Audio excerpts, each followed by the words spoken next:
सभी मसीही भाई बहनों को यीशु के नाम में शालोम, प्रेज द लॉर्ड, जय मसीह की। और प्रभु यीशु में आपका भाई जेम्स आप सभी का इस बाइबल अध्ययन कार्यक्रम में बहुत बहुत स्वागत करते हैं, बहुत बहुत धन्यवाद करते हैं। एक छोटी सी प्रार्थना के साथ अपने अध्ययन को आज हम शुरू करेंगे।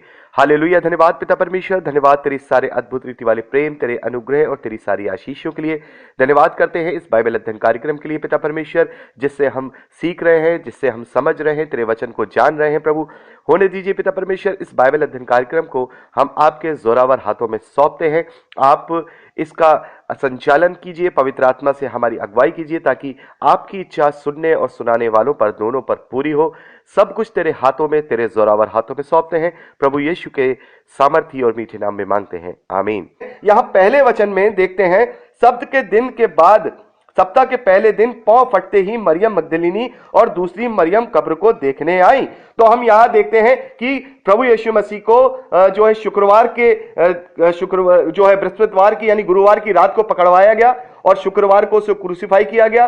फिर शनिवार जो कि सब्बत का दिन जो यहूदी लोग मनाया करते थे, वो एक जो छुट्टी का दिन हुआ करता था, उसमें कोई काम नहीं करता था, वहां पर वो बीत गया। फिर यानी तीसरे दिन यानी रविवार को तीसरे दिन वहां पर मरियम मगदलिनी और दूसरी मरियम जो है कब्र को देखने आई। और देखो यहां पर प्रभु यीशु मसीह का जो हम पुनरुत्थान देखेंगे। और मैं आपको एक बात और बता दूं, बहुत सारे भाई बहन जो है इस बात पे कंफ्यूज रहते हैं कि 3 दिन और 3 रात के विषय में कंफ्यूज रहते हैं कि यीशु मसीह को तो जो है जो दफनाया गया था और जहाँ उनके प्राण छूटे थे वो शुक्रवार की शाम को यानी 3 बजे के आसपास गए थे, और वो फिर रविवार की सुबह ही पांव फटते ही उनका पुनरुत्थान भी हो गया था। तो 3 दिन रात कैसे होते हैं, तो इस बात को भी मैं आपको डिस्क्राइब करूंगा। अभी समय कि हम इस बात को अभी हम यहाँ पर डिस्क्राइब नहीं करेंगे, क्योंकि हम ये चाहते हैं कि ये मत्ती का सुसमाचार हमारा कंप्लीट हो। जब हम इस बात को, जब हम इसका पूरे पुनरुत्थान की कथा को जब हम एक साथ जो कंबाइन करके हम जो डिफाइन करेंगे, उसमें मैं ये सारी बातें आपको कि 3 दिन 3 रात कैसे जो है ये होते हैं। और देखिए हम अध्ययन कर रहे हैं, कोई एक सरमन नहीं है कि एक ही हफ्ते का सरमन है, हम लगातार पूरे पवित्र शास्त्र का अध्ययन कर रहे हैं। तो एक एक चीज धीरज के साथ एक एक चीज का हम अध्ययन करेंगे, ताकि हमें समय से वो चीजें हम सीखें और अध्यायों के हिसाब से सीखें, ताकि हमें वो चीजें याद रखने में और हमें दूसरों को समझाने में आसानी हो। तो यहां पर हम देखते हैं कि तो जो सप्ताह का पहला दिन यानी कि जो रविवार था, रविवार के पौ फटते ही सुबह सुबह मरियम मगदलिनी और दूसरी मरियम कब्र को देखने आई। और देखो एक बड़ा भूकंप हुआ, क्योंकि प्रभु का एक दूत स्वर्ग से उतरा हुआ और पास आकर उसने पत्थर को लुढ़का दिया और उस पर बैठ गया।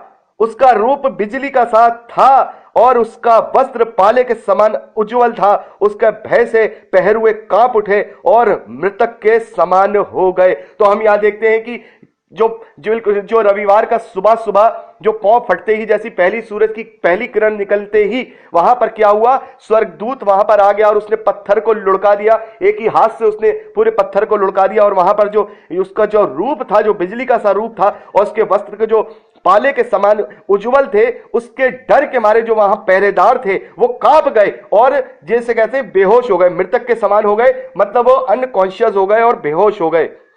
यहां 5वें वचन में हम देखते हैं, स्वर्गदूतों ने स्त्रियों से कहा, मत डरो, मैं जानता हूं कि तुम यीशु को जो क्रूस पर चढ़ाया गया था ढूंढती हो। तो वो स्वर्गदूत उन स्त्रियों से बात करता है, उन स्त्रियों से बात करता है। और वो काफी देखिए यहां पर स्वर्गदूतों को कहना पड़ा, भाई डरो मत, क्योंकि आखिर है तो वो स्त्रियां ही। ये सारी चीजें देखकर जब वो पहरे हुए बेहोश हो गए, वो अनकॉन्शियस हो गए, तो वो तो खैरी स्त्रियां, वो भी उससे भय खा रही होंगी। तो वहां पर स्वर्गदूत स्त्रियों से कहते हैं, भाई मत डरो, मैं जानता हूं तुम यीशु को ढूंढ रही हो, जिसे क्रूस पर चढ़ाया गया था, उसे ढूंढ रही हो। वो कहता है कि वो यहां नहीं है, परंतु अपने वचन के अनुसार जी उठा है। आओ ये स्थान देखो जहां प्रभु पड़ा था, और शीघ्र जाकर उसके चेलों से कहो कि वह मृतकों में से जी उठा है और वह तुमसे पहले गलील को जाता है और वहां उसका दर्शन पाओगे। देखो मैंने तुमसे कह दिया है। वह भय और बड़े आनंद के साथ कब्र से शीघ्र लौटकर उसके चेलों को सुसमाचार देने के लिए दौड़ गई। तब यीशु उन्हें मिला और कहा, सलाम। उन्होंने पास आकर और उसके पांव पकड़ उसका दंडवत किया। तब यीशु ने उससे कहा, मत डरो, मेरे भाइयों से जाकर कहो कि गलील को चेले जाए, वहां मुझे मेरे जो चेले हैं वो गलील को जाएं, वो वहां पर मुझे देखेंगे। तो यहां पर हम देखते हैं कि जो पुनरुत्थान हुआ है प्रभु यीशु मसीह का, तो इसको जब हम चारों सुसमाचारों को मिलाकर के प्रभु यीशु मसीह के जब पुनरुत्थान की कथा को हम कहेंगे, तो हमें एक एक चीज क्लियर होगी कि कैसे जो है पहले स्वर्गदूत आया, कब्र को लुढ़काया, उसके बाद प्रभु यीशु मसीह आए। क्योंकि ये सारी चीजों को हम एक सुसमाचार से अगर इसको हम जो है इसको डिस्क्राइब करेंगे तो हम इसको अच्छे से डिस्क्राइब नहीं कर पाएंगे। तो जो पुनरुत्थान की जो ये सारी बातें हमें मत्ती में देखते हैं, ये सब जब हम लूका का सुसमाचार पढ़े, मरकुस का सुसमाचार पढ़े, यूहन्ना का सुसमाचार पढ़े, तो जब हम सब पढ़ चुके हो तो इन सबको कंबाइंड करके जो उसकी पुनरुत्थान की जो पूरी कथा है उसको जब हम डिस्क्राइब करें तो वो पूरी तरह से अच्छे से हम डिस्क्राइब कर पाएंगे। तो यहां पर हम देखते हैं कि पहले स्वर्गदूत उन्हें बताता है, फिर प्रभु यीशु मसीह स्वयं उनको अपने जो है क्या कहते हैं दर्शन देते हैं, और फिर वो सब अपने चेलों को बताती है। तो यहां पर अभी हम इस बात को डिस्क्राइब यूहन्ना के सुसमाचार को जब पढ़ेंगे तो अच्छे से इसको करेंगे।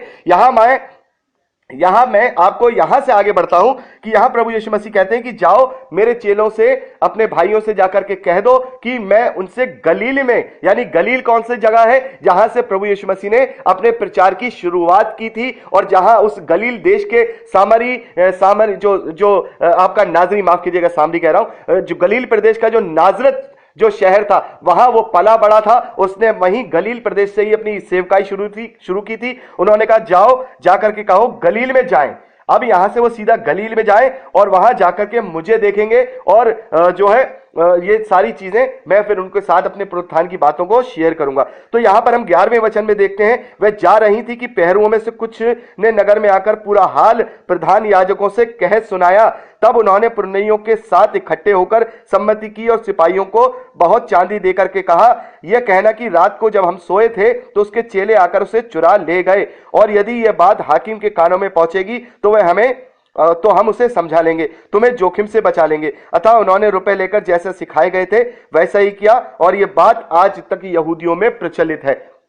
तो यहां पर हम देखते हैं कि जो प्रधान पुरनिये याजक हैं यहां देख रहे हैं वो सारी गवाही जो इन सैनिकों के विषय में जो हम देखते हैं, उन्होंने देखा ये सारी चीजें होती हुई, उन्होंने वहां जाकर के बोला कि ये सारी चीजें हुई हैं, लेकिन उन्होंने फिर भी क्या किया, उन्होंने फिर भी एक षड्यंत्र और रचा कि ये चीज फैलाओ कि उसके चेले आकर के उसे उठा करके ले गए। तो ये कैसा असंभव सी बात वो कर रहे हैं कि जो पहरुए हैं, जब उन्हें पहरा देने के लिए वहां रखा गया है तो वो सोए क्यों हुए। तो हम जब इसको हिस्ट्री में भी पढ़ते हैं और आगे हम सुसमाचारों में पढ़ेंगे, तो यहां पर जो पहरुए हैं इनकी भी हम विषय में देखते हैं कि उनका क्या हुआ था। बहरहाल ये बात यहां पर हो गई, और यहां पर वो ये सारी चीजें उन्होंने फैला दी और सब कुछ हुआ। तो यहां हम देखते हैं जो पुनरुत्थान का जो सीन है यहां मत्ती के सुसमाचार में बहुत शॉर्ट में बताया गया है। इसको हम जब लूका के सुसमाचार में और मरकुस के और यूहन्ना के सुसमाचार में पढ़ेंगे, मिलाकर के कंबाइन करेंगे, तो वो सारी बातें पुनरुत्थान के बाद क्या क्या हुआ, कैसे कैसे हुआ, और थोमा के विषय में भी बात करेंगे जो यूहन्ना के सुसमाचार में है। तो यहां पर हम जो जितना सीन यहां पर मत्ती के सुसमाचार में हमें बताया गया है, हम उसी को डिस्क्राइब कर रहे हैं। जैसे मैंने आपको बताया, ये सारी चीजें चारों सुसमाचारों के खत्म होने के बाद हम एक साथ डिस्क्राइब करेंगे, और इनको एक स्टेप बाय स्टेप, बिल्कुल स्टेप बाय स्टेप जो क्रूस की कथा है हम उसको समझेंगे, उसे जानेंगे, और उसको हम एक तरह से एक वचन को, एक एक वाणी को, सब चीजों को उसके स्वर्ग आरोहण तक, यानी स्वर्ग तक जाने तक की पूरी कथा को हम एक बार फिर से हम डिस्क्राइब करेंगे। तो यहां पर हम देखते हैं कि वो 11 चेले गलील में उस पहाड़ पर गए जिसे यीशु ने उन्हें बताया था। उन्होंने उसके दर्शन पाकर उसे प्रणाम किया, पर किसी किसी को संदेह हुआ। देखिए यहां लिखा है किसी किसी को संदेह हुआ, तो किसी किसी को संदेह में यहां पे थॉमस के संदेह के विषय में है, और ये जो मत्ती के सुसमाचार में इसको जो है लिखा नहीं गया, लेकिन ये चीजें डिटेल में अलग अलग सुसमाचारों में हम देखते हैं, तो वहां ये सारी बातें डिटेल में, यानी किसी किसी को संदेह हुआ। तो जो किसी में जो है थॉमस भी है, जिससे स्वयं प्रभु यीशु मसीह ने अपने जो फिंगर है, अब माफ कीजिएगा, अपने छेद है उसमें कहा कि देख अपने उंगली को इसमें डाल के देख, मैं वही यीशु हूं। ये सारी बातें हुई। तो यहां पर हम देखते हैं कि प्रभु यीशु मसीह ने उनके पास वो आए और यहां पर बहुत ही महत्वपूर्ण बात हम देखते हैं मत्ती के सुसमाचार में, जो एक महत्वपूर्ण बात है जो यहां पर कोट की गई है, क्योंकि जो जरूरी बात मेरे और आपके लिए जरूरी थी, जो मेरे और आपके लिए जो आदेश था, उसको यहां पर मत्ती के सुसमाचार में लिखा गया है। अब हम जो है 18वें वचन से इसको आखिरी 20वें वचन तक पढ़ेंगे, जो मेरे और आप के जीवन का बड़ा कर्तव्य है, हर एक मसीही विश्वासी का वो कर्तव्य है। ना ही किसी, ऐसा नहीं है कि किसी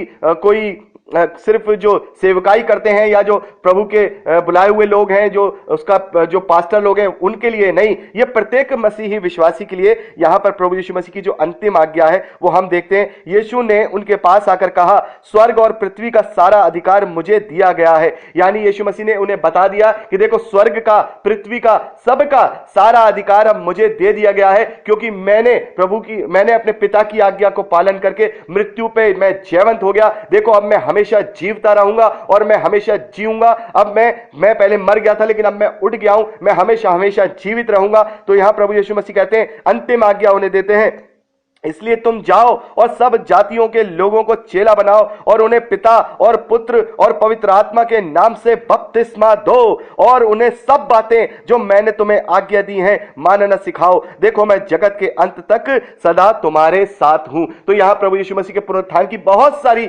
बातें हैं जो हम अलग अलग सुसमाचारों में पढ़ेंगे, लेकिन यहां सबसे इंपॉर्टेंट बात मत्ती के सुसमाचार में कोट कर दी गई, जो उसके बाद के लोगों के लिए, उसके बाद के जो मसीही विश्वासी हैं उनके लोगों के लिए जो जरूरी आज्ञा थी वो यहां पर दे दी गई कि जाओ जगत के लोगों को। देखिए, यहां पर हम देखते हैं कि यही बात जब 10वें अध्याय को हम मत्ती के सुसमाचार में हमने पढ़ा था, तो जब प्रभु यीशु मसीह ने अपने चेलों को इजरायलियों के बीच में प्रचार के लिए भेजा था, तब उनसे एक बात कही थी कि तुम इजरायलियों को छोड़कर किसी के पास मत जाना, ना किसी सामरी के पास, न किसी अन्य जाति के पास, केवल इजराइल की खोई हुई भेड़ों के बीच में ही जाना।